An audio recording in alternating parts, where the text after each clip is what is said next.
The Holy Bible, New King James Version, Genesis 32. So Jacob went on his way, and the angels of God met him. When Jacob saw them, he said, "This is God's camp."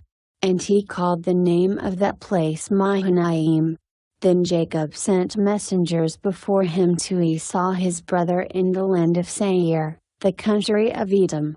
And he commanded them, saying, "Speak thus to my lord Esau, thus your servant Jacob says, I have dwelt with Laban and stayed there until now. I have oxen, donkeys, flocks, and male and female servants, and I have sent to tell my lord, that I may find favor in your sight." Then the messengers returned to Jacob, saying, "We came to your brother Esau, and he also is coming to meet you, and 400 men are with him." So Jacob was greatly afraid and distressed, and he divided the people that were with him, and the flocks and herds and camels, into 2 companies. And he said, "If Esau comes to the one company and attacks it, then the other company which is left will escape." Then Jacob said, "O God of my father Abraham and God of my father Isaac, the Lord who said to me, 'Return to your country and to your family, and I will deal well with you,' I am not worthy of the least of all the mercies and of all the truth which you have shown your servant, for I crossed over this Jordan with my staff, and now I have become 2 companies. Deliver me, I pray, from the hand of my brother, from the hand of Esau, for I fear him, lest he come and attack me and the mother with the children. For you said, I will surely treat you well, and make your descendants as the sand of the sea, which cannot be numbered for multitude." So he lodged there that same night, and took what came to his hand as a present for Esau his brother, 200 female goats and 20 male goats, 200 ewes and 20 rams, 30 milk camels with their colts, 40 cows and 10 bulls, 20 female donkeys and 10 foals.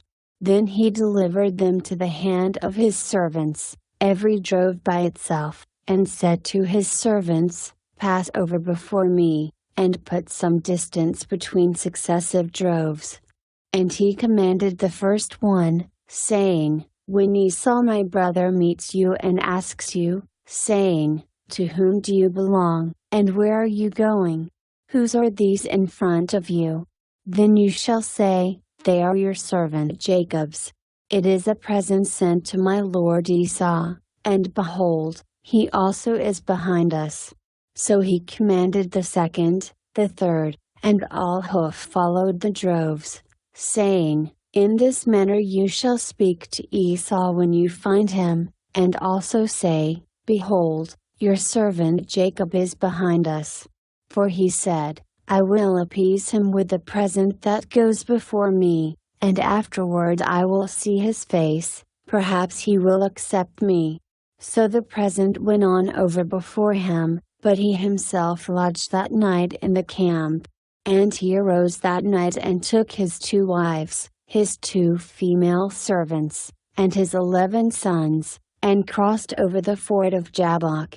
He took them, sent them over the brook, and sent over what he had. Then Jacob was left alone, and a man wrestled with him until the breaking of day. Now when he saw that he did not prevail against him, he touched the socket of his hip, and the socket of Jacob's hip was out of joint as he wrestled with him. And he said, "Let me go, for the day breaks." But he said, "I will not let you go unless you bless me." So he said to him, "What is your name?" He said, "Jacob." And he said, "Your name shall no longer be called Jacob, but Israel, for you have struggled with God and with men, and have prevailed." Then Jacob asked, saying, "Tell me your name, I pray." And he said, "Why is it that you ask about my name?" And he blessed him there. So Jacob called the name of the place Peniel, for I have seen God face to face, and my life is preserved. Just as he crossed over Peniel, the sun rose on him, and he limped on his hip. Therefore to this day the children of Israel do not heat the muscle that shrank, which is on the hip socket, because he touched the socket of Jacob's hip, and the muscle that shrank,